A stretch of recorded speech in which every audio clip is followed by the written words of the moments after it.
right, so ready to head back into the world of Mistborn. Always ready. Today, we're going on a deep dive Yeah. into the Well of Ascension. That's the second book Noted. in Brandon Sanderson's epic fantasy series, the Mistborn series.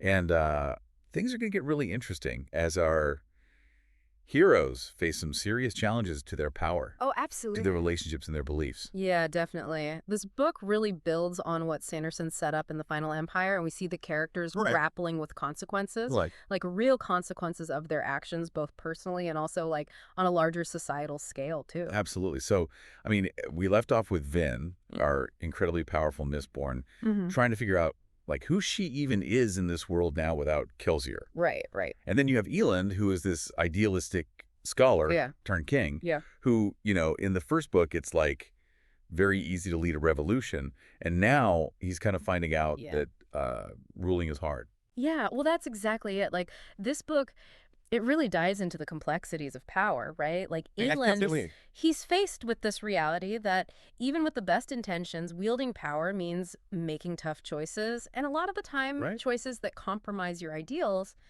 And so he's really, like, struggling to figure out how to establish this new form of government. Right. While he's also facing these betrayals and all these manipulative schemes from every side.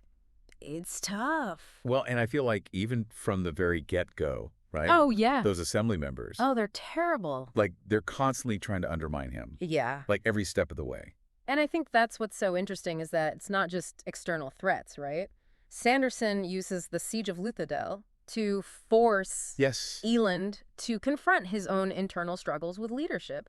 And so, like, he's got to decide whether to make a deal with Straff Venture, his own father. Right. And that would be something that could save the city, but also compromise everything he believes in. It's a tough spot. It is such a sticky situation because, yeah, I mean, you're talking about the needs of your people right now Yeah. versus this long-term vision. It is. And it's so cool that this internal conflict is mirrored in Vin's journey as well. Because, she's haunted by Kelsier's legacy. Right. And she's unsure of her own place in the world. She's incredibly powerful, but she's also deeply vulnerable. Yeah. Especially, with this new threat looming on the horizon, Zane. And Zane is a Mistborn who can burn Atetium. Yes. And that is terrifying. It is. It's a huge deal because, It changes everything. it really does.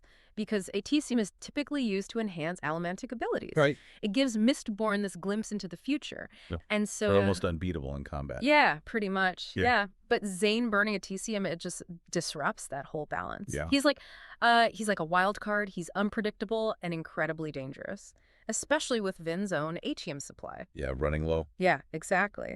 So it really forces her to have to think about how else she can expand her powers. Yes. And that leads to her discovery of duralumin. Yes. And those like unexpected allomantic effects, that was a wild ride. Oh, it's so cool. Like, duralumin is such a fascinating addition to Sanderson's magic system. It amplifies her senses to an incredible degree, but it also blocks her access to other metals. Right. And so it kind of goes back to this theme we see a lot in Sanderson's work. Right. That every power comes with a price. Totally. It's like, yeah, you can have these superhuman senses, but then you're also going to miss something crucial because you can't burn tin to enhance your sight.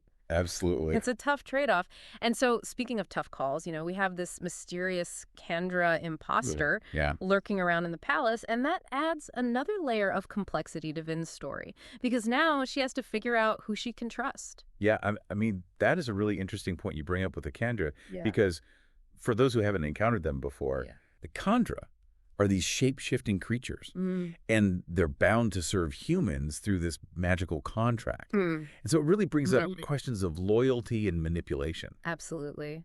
And Vin's investigation into the Kandra imposter, it actually leads to some really fascinating conversations with Orsur, who is her Kandra companion. Right.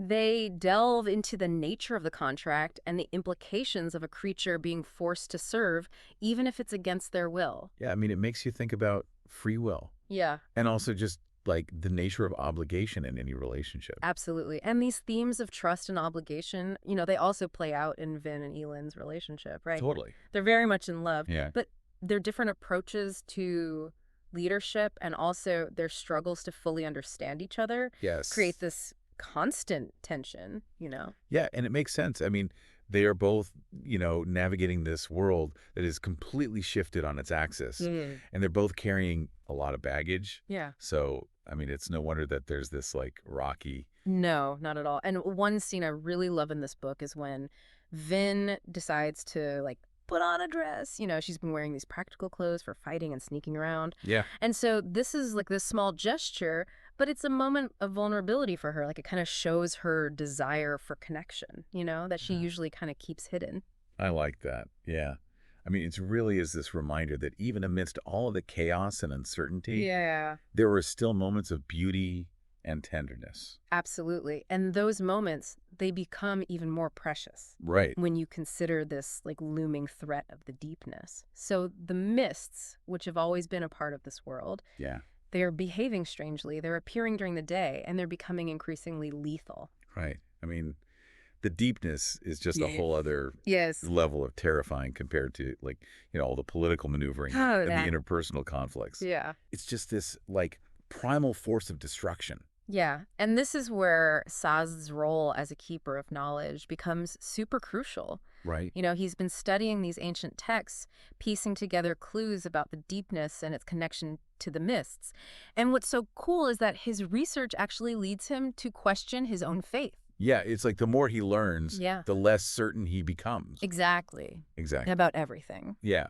And so in the midst of all of this, we also have the mystery of the Well of Ascension, right? Yes. And we have the prophecies surrounding the hero of ages. And it seems like Vim's experiences and abilities are aligning with these prophecies. Right.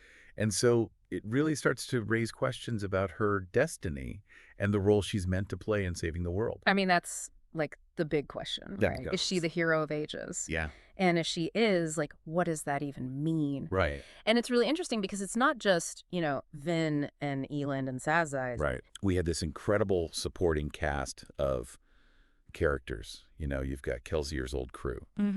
Clubs, Breeze, Spook, and Ham. Oh, yeah. Each of them is grappling with their own challenges in this new world.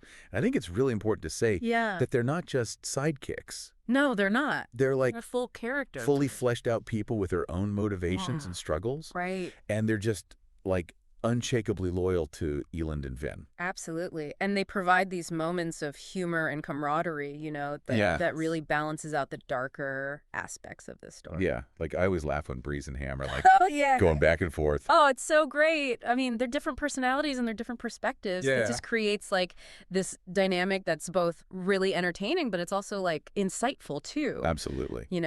And then we also have Tindwyl. Yes.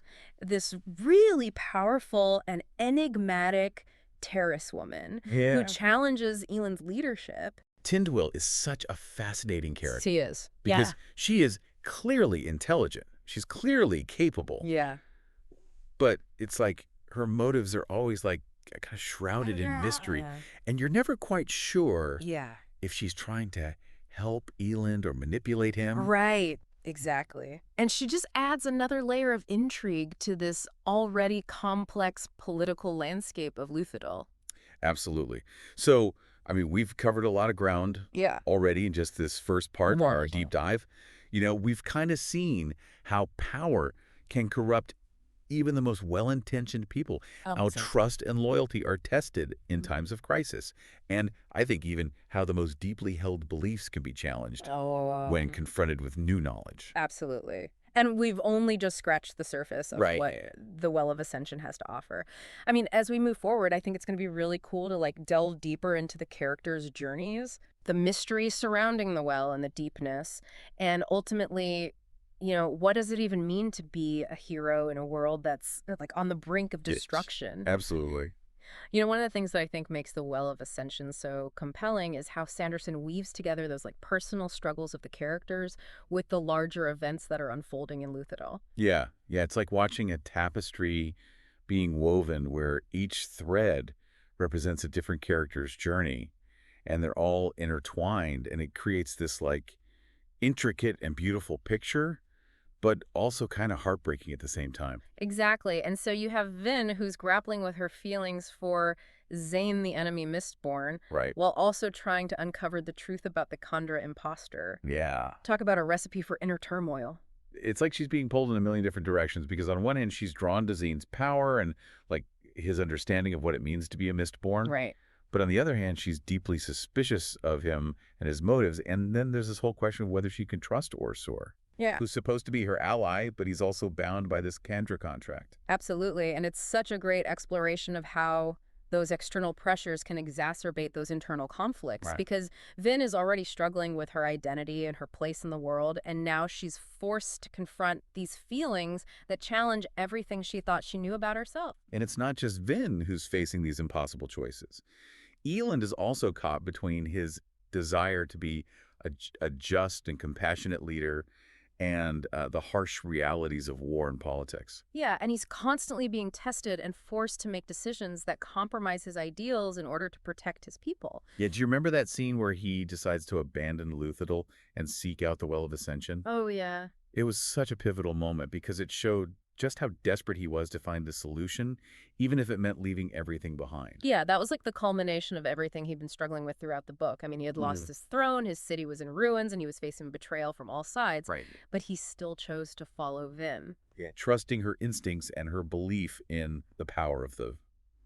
Well, it was a huge leap of faith, for sure. And it speaks volumes about their relationship because despite all of their differences, they share this really deep connection and this belief in a better future.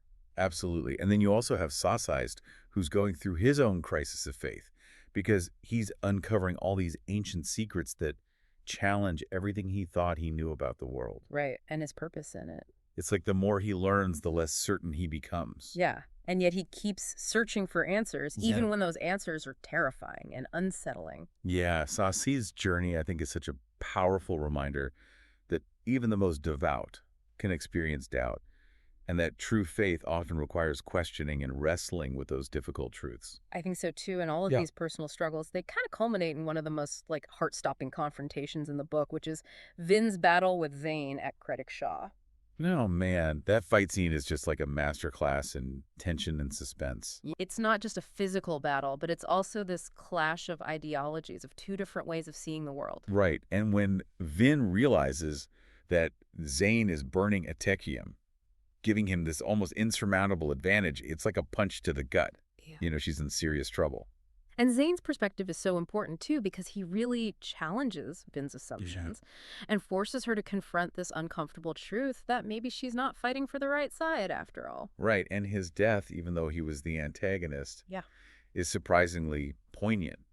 Like his final words, they don't want us, Vin, you, or me. They really stick with you. Yeah, and I think that speaks to the sense of alienation that both Vin and Zane feel, the sense of not belonging in the world that they're fighting for. Right. It's a tragic reminder that even in victory, there can be this profound sense of loss. Absolutely. Speaking of loss, the Koloss invasion of Luthadel is just like one of the most harrowing parts of the book. It is. Sanderson does not shy away from depicting the brutality and terror of those creatures. No, he doesn't. Those scenes are intense. Like, you can practically feel the city crumbling around you as the Colossus just rampage through the streets. Right. But amidst all that chaos and destruction, there are also these moments of incredible heroism. Yes. We see ordinary people rising to the occasion, fighting for their lives and for their loved ones. And then we see the unwavering courage of characters like Clubs and Breeze and Spook, who put their lives on the line to defend Luthadel. Right. Their actions are just a testament to the enduring power of loyalty and friendship. They know they're facing impossible odds, but they refuse to give up. And then there's Sabanist, who steps up in a way that no one could have predicted, using his ferochemical abilities to hold back the Colossus and protect those fleeing citizens. Oh, yeah. His transformation from this quiet scholarly figure to this powerful defender, it's truly remarkable. It is. He really embraces his abilities and his role in the fight, and it just shows that heroism can come from the most unexpected places. Yeah, it's a reminder that we all have the potential for greatness within us, even if we don't always realize it. Absolutely. And then while all of this is going on, Sanderson throws in this major twist, the revelation that Sazed has been misleading Elend and Vin about the location of the well. Oh, yeah. It changes everything. Yeah. That moment when Vin realizes that the well is actually in Luthadel and not in the north, it's like a total game changer. Yeah. It makes you question everything you thought you knew about Sazed and his motives. Right, and I think it's important to remember that Sazed's actions, even though they seem deceptive, are actually driven by a really profound understanding of those ancient prophecies. Right. And a deep-seated fear of the power that the well holds. Right. He believes that by keeping Elend and Vin away from it, he can prevent this catastrophic repeat of history. But his deception has these unintended consequences because it forces Elend and Vin to make even more difficult choices. Yeah. And it puts them in even greater danger. It's a classic example of how even the best of intentions can lead to disastrous outcomes. Absolutely. And it raises some really important questions about the nature of truth and trust and the burden of knowledge. So as we head into the final part of the Well of Ascension, we're left with this sense of mounting tension and uncertainty. The fate of Luthadel hangs in the balance. The Koloss threat is far from over, and the true nature of the Well of Ascension remains a mystery. It really does. And with Vin and Elend racing back to Luthadel, we can only imagine the challenges and the revelations that await them. We're back in Luthadel. Yeah. And things are not looking good. Not good at all. To put it mildly. No. The Koloss invasion is in full swing. Right. And the city is like on the brink of collapse. Yeah. It's such a contrast to all of the like political maneuvering and the personal struggles we were talking about earlier. Yeah. The Koloss are just this like primal, almost mindless force of destruction. Right. They don't care about ideology or ambition. They just want to destroy everything in their path. Yeah.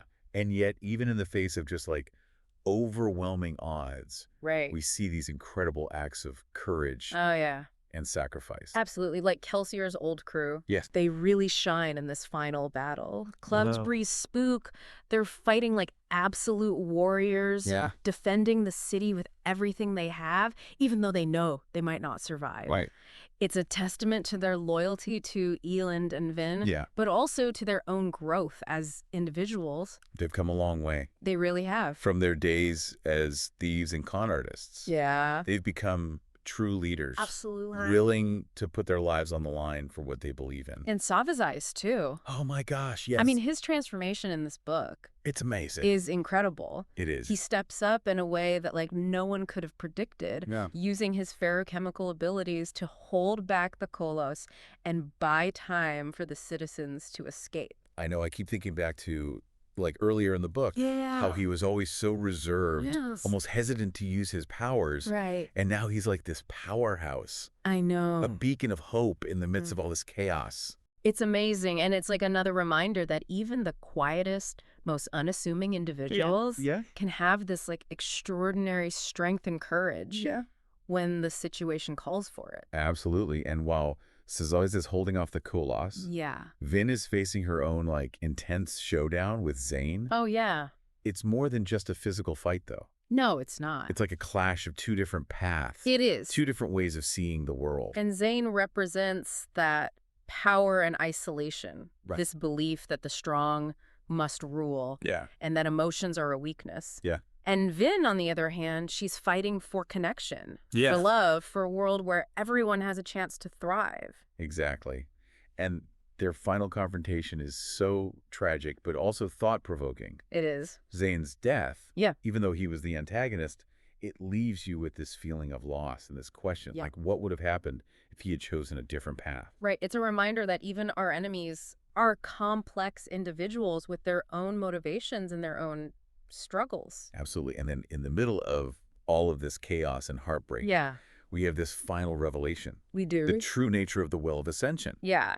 And it turns out it's not this source of ultimate good, as they initially believed, but something far more powerful and far more dangerous. Right. The well represents preservation. Yes. And preservation is this force that seeks to maintain balance. Right. At all costs, even if it means sacrificing individuals or even entire civilizations. Right. It really challenges our traditional notions of good and evil. It does. It makes you think about the bigger picture. It does. The forces that shape our world and the sacrifices that are sometimes necessary for survival. And it ties in directly with the prophecies surrounding the hero of ages. Yes. Because it turns out that the hero's role isn't to conquer or to rule, but to sacrifice. Right. To give up their own power for the greater good. Which is a heavy burden, and one that Vin ultimately chooses to bear. Yeah. Her decision to release the power of the, well, even though it means her own death. Yeah. Is just like the ultimate testament to her selflessness. It is. And her belief in a better future for Scadrial.